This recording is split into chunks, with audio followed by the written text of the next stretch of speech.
Hello everyone, and welcome to this week's beer review. And the curtain keeps on popping loose, and this microphone is not detecting noise for reasons I cannot fathom, but when I go to the playback, it's playing back, so who knows. So this is your beer review of the week, of which I've done almost every week for well over half a year and not uploaded a single one yet. Because of I'm lazy and my upload speeds are so ridiculously slow over Hawaii Wireless. It takes like an hour or two to upload a video. Hence, you know, at this point I really should just be addressing myself and saying, here's my week. Here, Paula, here's my review of the week, just to show that you've drunk another new beer, or reviewed another new beer this week, or rum, as it were, as the past few weeks have sort of demonstrated for us. What are we reviewing today? Something I'm really quite fond of. But I found I really liked it. And this is, of course, trying to focus on local beers, though next week is not a local beer. This is Maui Brewing Company's Waimea Red Ale.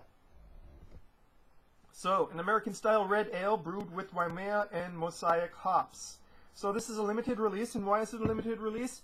Well, because it includes Waimea hops. Now, as a lot of people may or may not know, hops are primarily grown in temperate climates, and Hawaii is not really a temperate climate. It is subtropical, though depending on elevation, you can hit a lot of strange climatic zones, from sort of alpine to desert-like.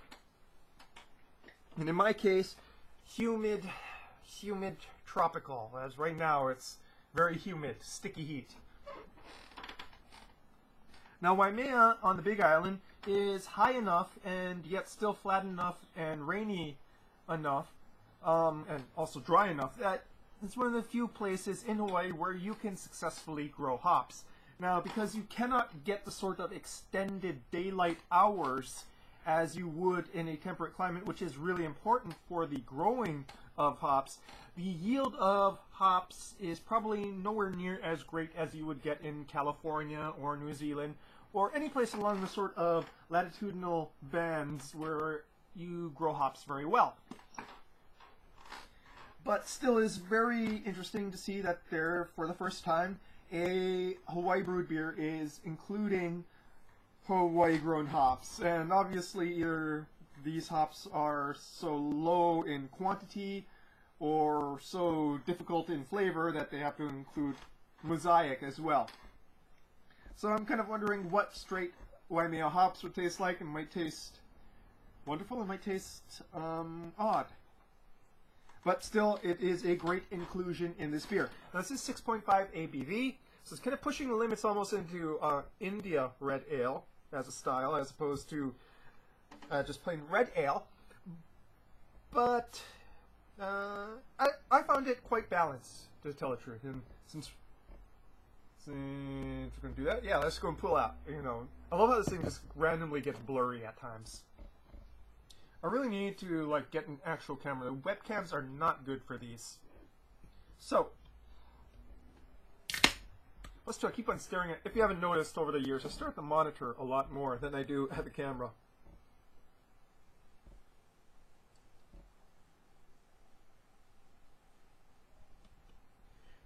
Now, because of technical difficulties, this is somewhat warm. I would prefer it kind of lighter, and there's like 50 doves out there eating my chicken's food. Wonderful. You can see in the light here, it's a nice dark copper red. Almost to opalescent. It's not quite translucent. It's dark enough the light is somewhat impeded, but it's sort of copper red to brown, light brown almost, with a frothy beige head.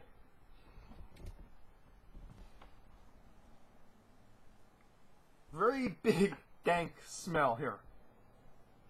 And it's sort of ozone smell I kind of relate to dankness, as I find.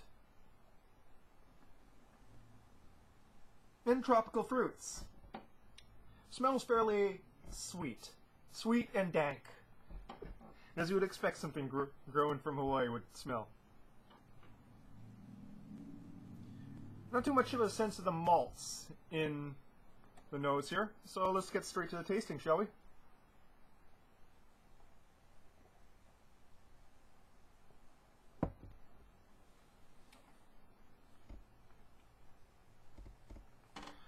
Big hops flavor.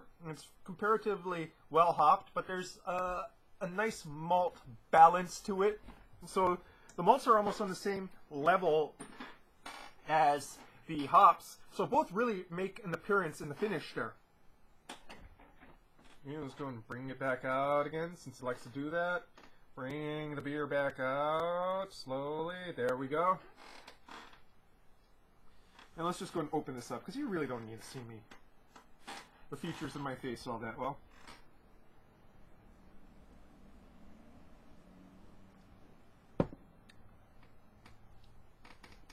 So what do we got going on here?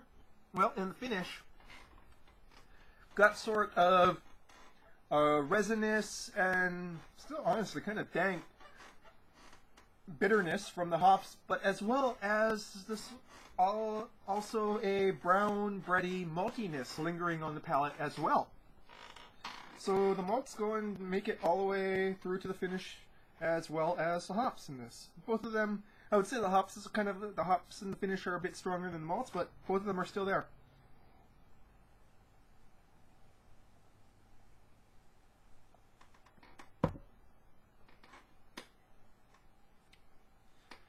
It's almost an even interplay there.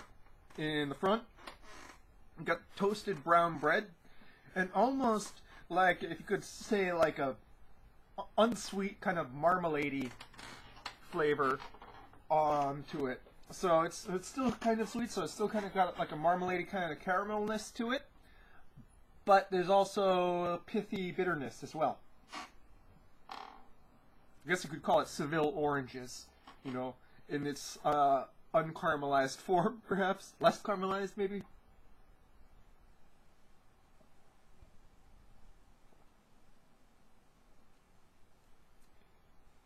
Carbonation bite is not too strong. About average for the style.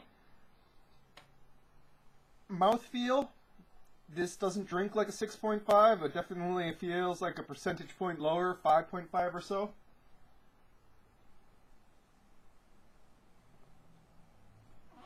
Now, no one would mistake this for a traditional red ale. While toasty flavors are there, this is definitely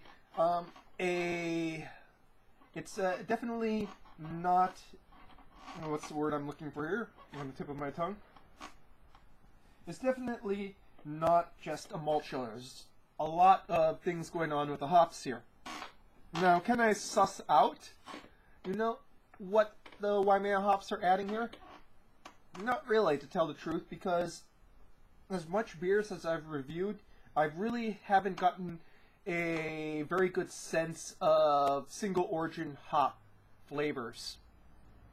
And to be honest, I don't think anyone outside of really, really dedicated craft beer drinkers and brewers have a good sense of, you know, the real subtle differences between certain types of hops. I'm sure there's quite a few people who can say, yes, I can definitely tell something when something is Centennial as opposed to a Mosaic. I am not at that level. I can read about it, but at the same time, when I drink beers and I know I have a mix of them in there, it's like, well, I honestly can't go and suss it out. I'd love to go and see what a single hop Waimea beer would be like, see what the difference is, but obviously, for whatever reason, they didn't make this a Waimea single hop beer. Nose is running, sorry.